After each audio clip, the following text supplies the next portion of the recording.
Hi, everybody. I'm Andy Durbach, and it's my great pleasure to be in conversation with Jillian Edelstein in London after watching her exquisite film, The Water Rats. And I'm delighted to be representing the South African Film Festival here in Sydney. Welcome to you, Jill, and what an absolutely beautiful, intriguing, moving, evocative film is The Water Rats.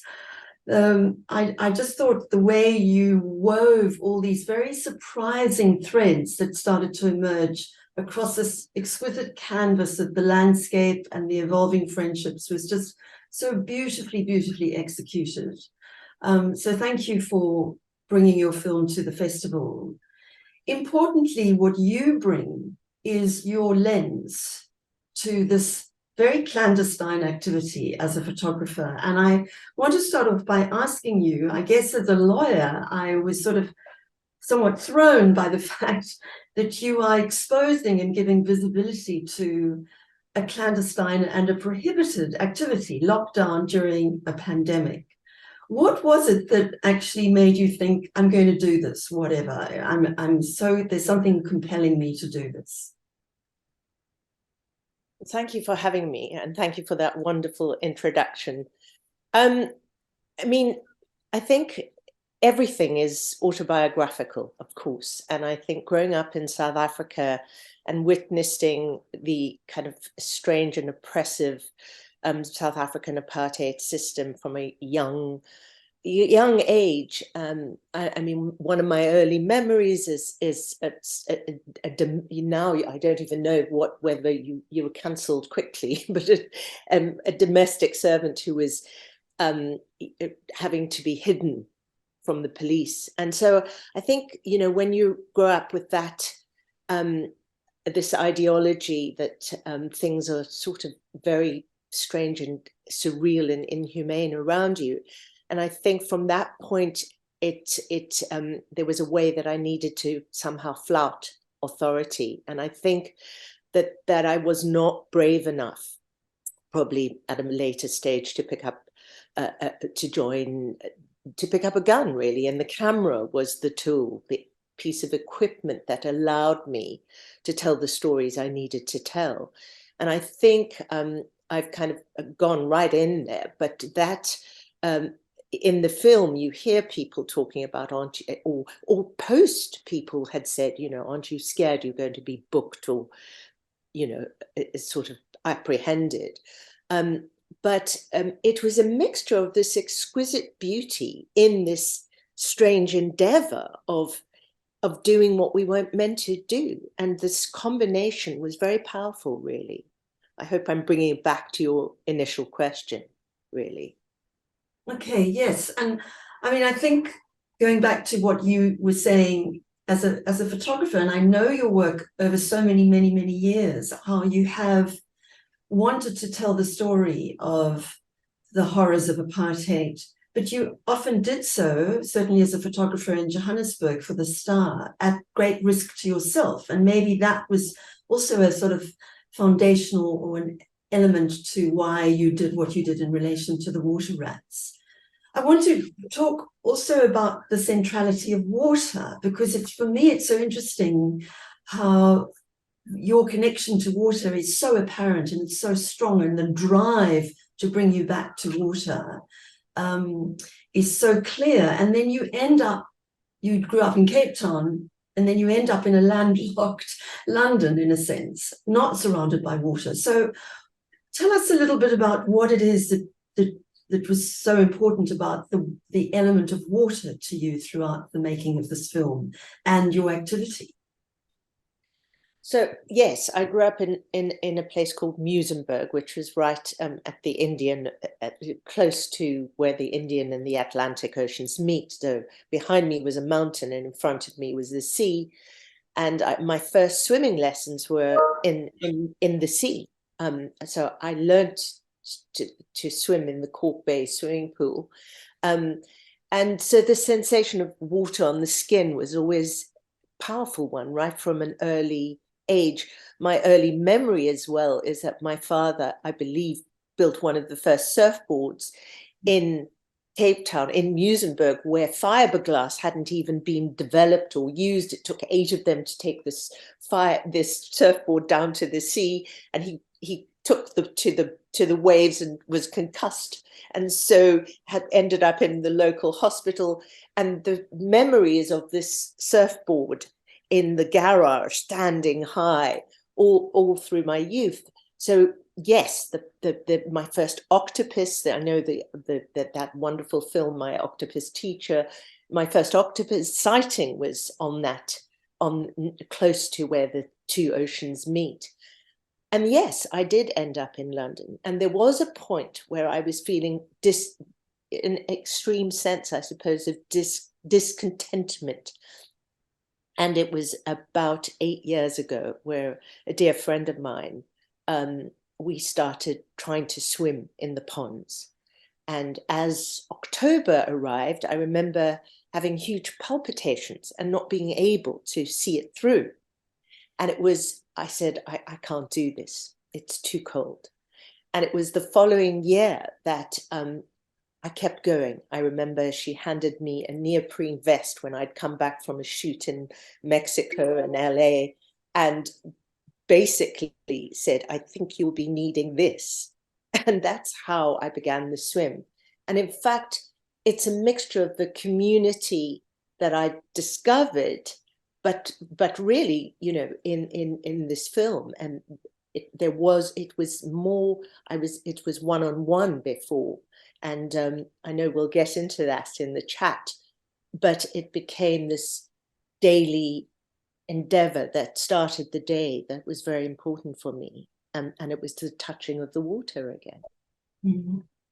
But I think what comes across in the film, and we will get to the community that evolved around this, but what was very remarked upon by most of the water rats in the film is this environment in which you participated and grouped together, this freezing water, this incredible landscape filled with owls and herons and pikes and swans. And so you get a very strong sense of this. There's people speak of this black sky and the moonlight of nature being so important to all of you. And I wonder whether that would have come through where you were just having an ordinary swim, whether it was the fact that you were doing something illegal and prohibited that heightened your awareness about this extraordinary environment.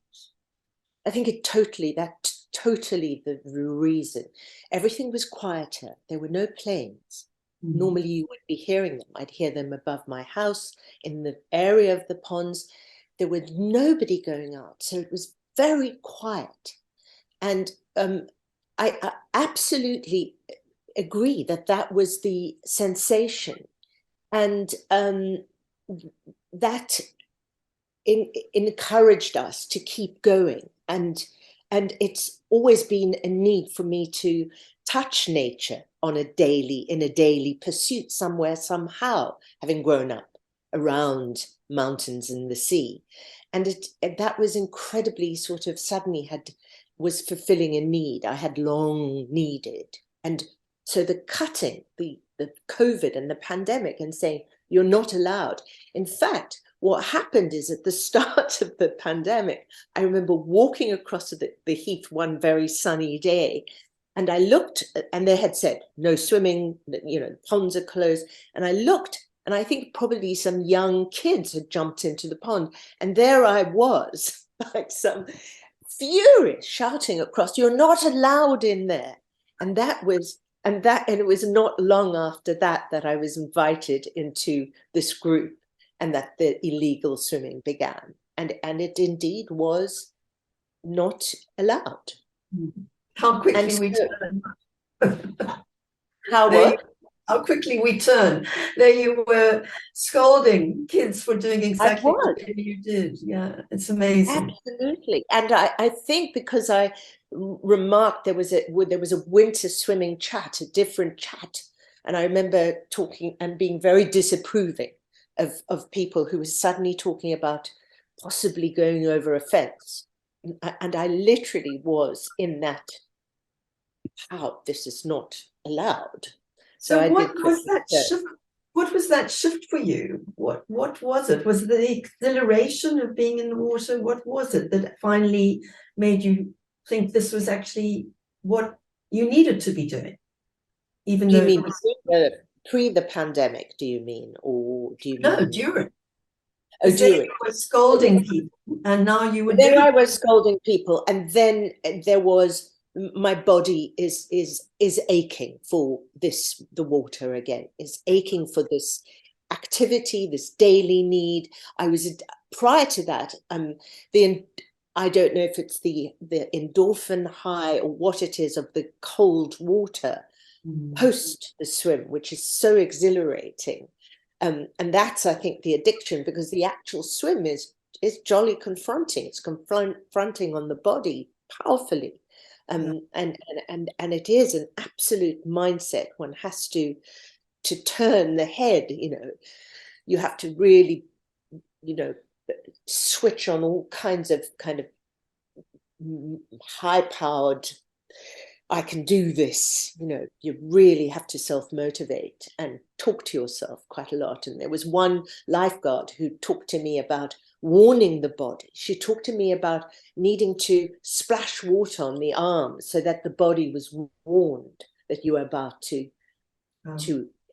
immerse in this freezing.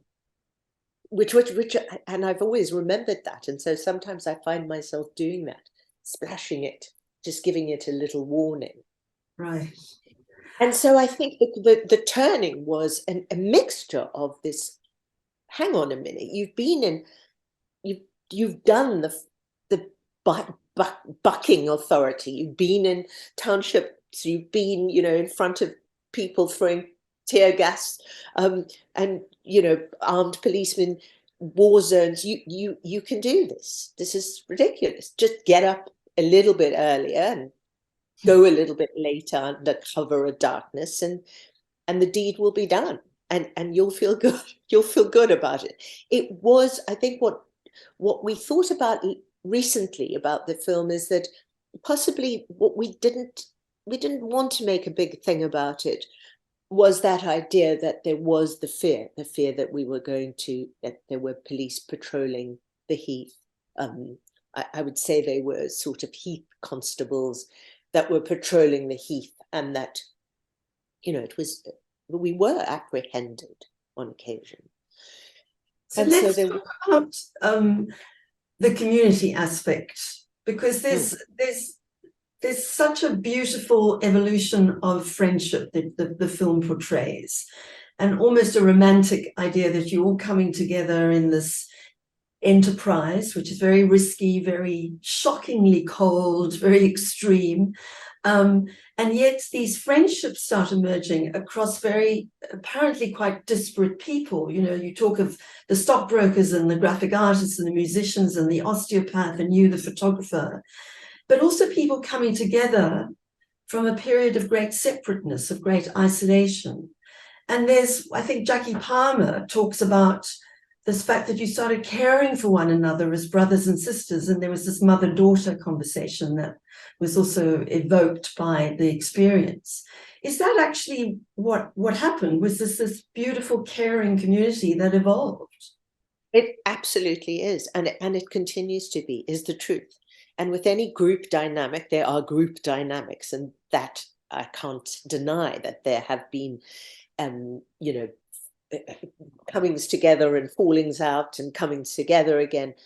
But yesterday, our pond has been closed down because it's being refurbished for disabled access, and we've had to find new places, the Lido, which is a concrete pool, or the ladies' pond, or the men's pond. And 4 of us came together at the Lido, or 5 of us, and so we do that quite frequently.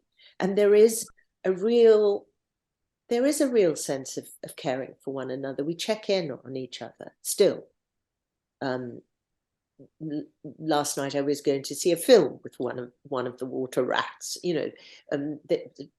Louise, one of the water rats, lives on a boat now, not a science lab.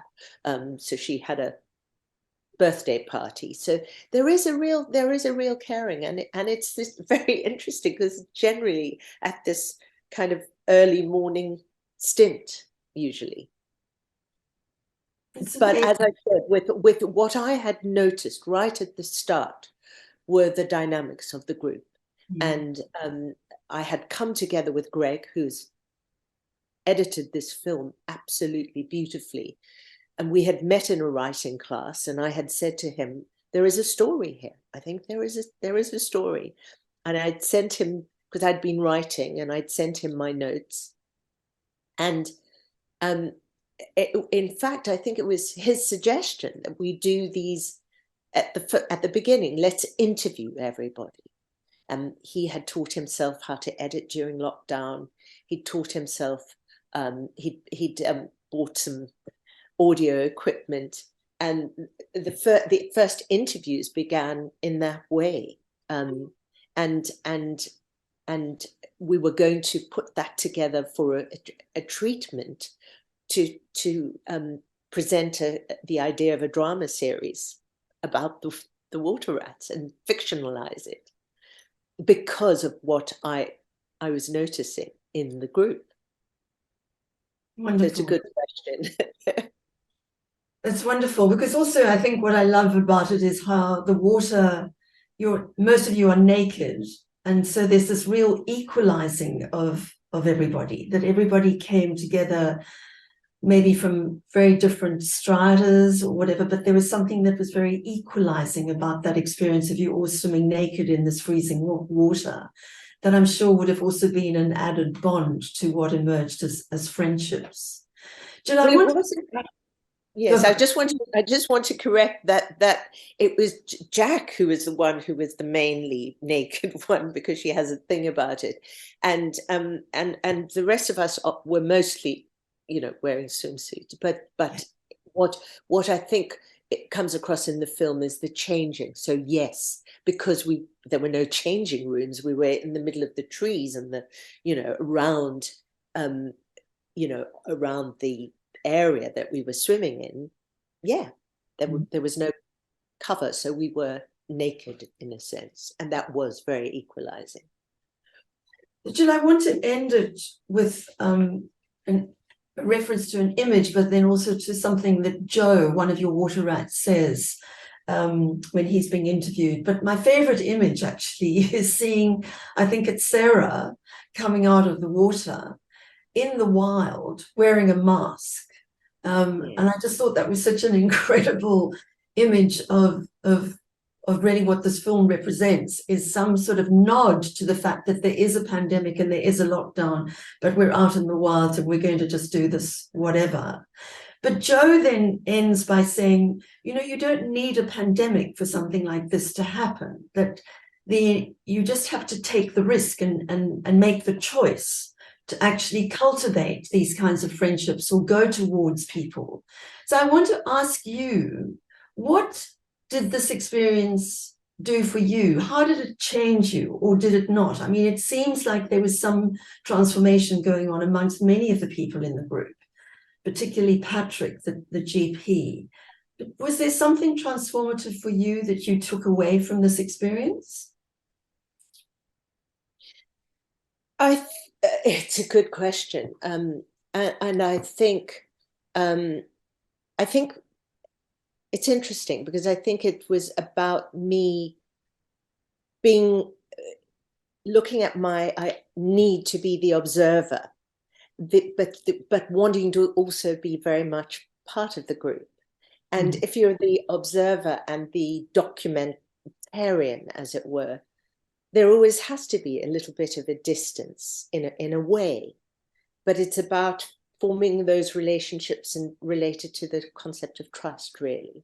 So I think what it gave me was I think it was about the need to have a lot more fun in one's life, actually. And I actually didn't kind of expect that answer to be coming out of my mouth, but it is true. I think that what it gave me was that yes, we were testing what the norm was and what people were saying you need to be doing or not doing, but that we were determined to, we weren't affecting people's health. We were doing it for our mental health, and there was fun. There were a lot of laughs, and there was love, and without it wanting to sound kind of twee or trite, that's very important in our lives. It certainly is, and it filled me, I think, with a sense of envy that you were able to do this. It was such a beautiful, beautiful experience to watch. And I was thinking how lucky and how wonderful that you did get it together, all of you, and take the risk, and look what's come out of it. Thank you for a very, very beautiful, moving, poignant film, Jillian Edelstein. Thank you so much. I feel quite moved and weepy. Thank you. Thank you, everybody who takes the time to watch it.